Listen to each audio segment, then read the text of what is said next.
A very warm welcome to you. And tell me, how is the preparation holding up? I know the grind can feel relentless, and that this one examination carries the weight of your entire future. So let us turn that pressure into marks. This is the Sociology Desk, issue 009.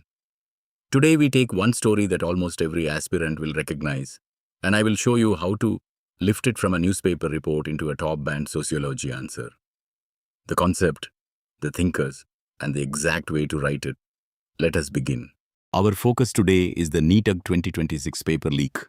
Once again, India's most consequential medical entrance test collapsed under organized cheating, with paper setters and translators arrested and leaked questions reportedly sold for 30 to 50 lakh rupees per candidate. Now, where does this sit in your syllabus? Paper 2, Education and Social Change, and it cross-links straight to Robert Merton on strain and deviance in paper 1. The weak candidate writes this as a law and order story. You will write it as anomie. So what is the concept and how do you open? Here is where most candidates go wrong. They begin by narrating the scam. Never do that. Begin with a structural claim. Meritocracy is only the polished surface of a deeper anomie. Society holds up one glittering goal, a medical seat, for over 22 lakh aspirants, but offers barely 1 lakh seats through a single high-stakes paper, when a culturally approved goal is placed far beyond the legitimate means to reach it. The system itself manufactures deviance. That one sentence tells the examiner you understand the event as a structural symptom, not a technical lapse. Your anchor thinker is Robert Merton, and his concept is strain theory, from social theory and social structure. Grasp it precisely. When a society over-regulates the goal but under-regulates the means, individuals adapt, and one adaptation Merton names is innovation, reaching the approved goal through disapproved methods. The leak networks, the guest papers, the coaching cartels, these are not random crimes. They are the predictable innovation response to a system that institutionalizes a goal it cannot legitimately deliver at scale. Carry this line in. As Merton argued, anomie arises not in moral breakdown, but in the structural gap between culturally prescribed goals and institutionally available means. Do not stop at one thinker.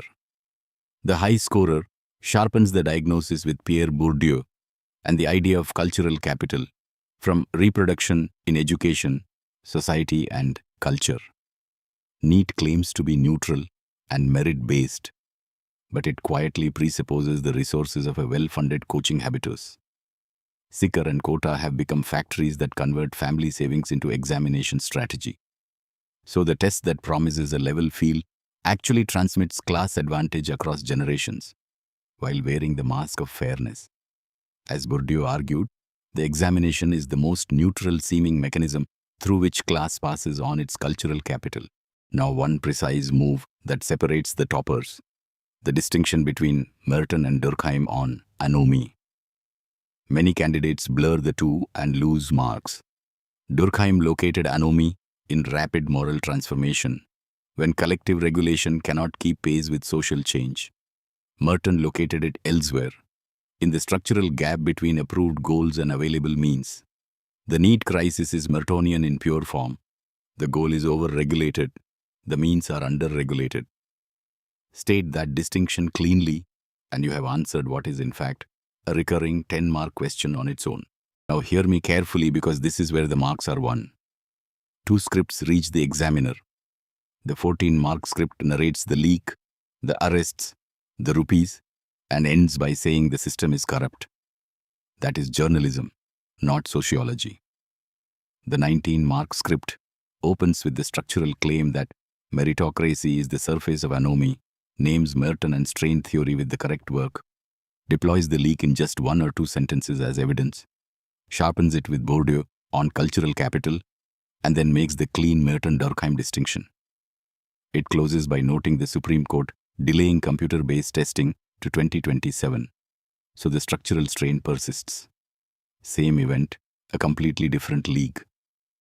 The examiner rewards how you think with theory, not how much of the scam you can recall. So what might the question look like? Expect this. 20 marks, paper 2. In the light of the NEET-UG 2026 paper leak, critically examine Robert Merton's strain theory as a framework for understanding deviance in India's high-stakes examination system.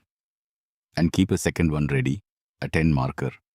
Distinguish Merton's conception of anomie from Durkheim's, with contemporary examples.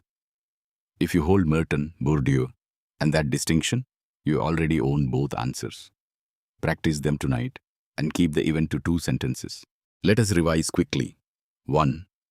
Meritocracy is the surface. Anomie is the structure. 2. Merton and strain theory. The goal means gap that breeds innovation. 3. Bourdieu and cultural capital. The coaching habitus that hides class behind merit. 4. The clean Merton-Durkheim distinction, which is a marker on its own. And above all, the one habit that decides your rank. Treat the current event as your evidence and let the theory be your destination. Never the other way around. That brings us to the end of today's brief. Now, everything I have shared here is the thinking, the complete answer block for this event, the full model answer, the answer skeleton, the quotation arsenal, the flashcards, and the examiner notes is prepared every single day and goes only to our subscribers. If you want it, here is how. Leave your email in the comments or write to us at team@upscdesk.com and our team will share the subscription details. Let me be honest with you.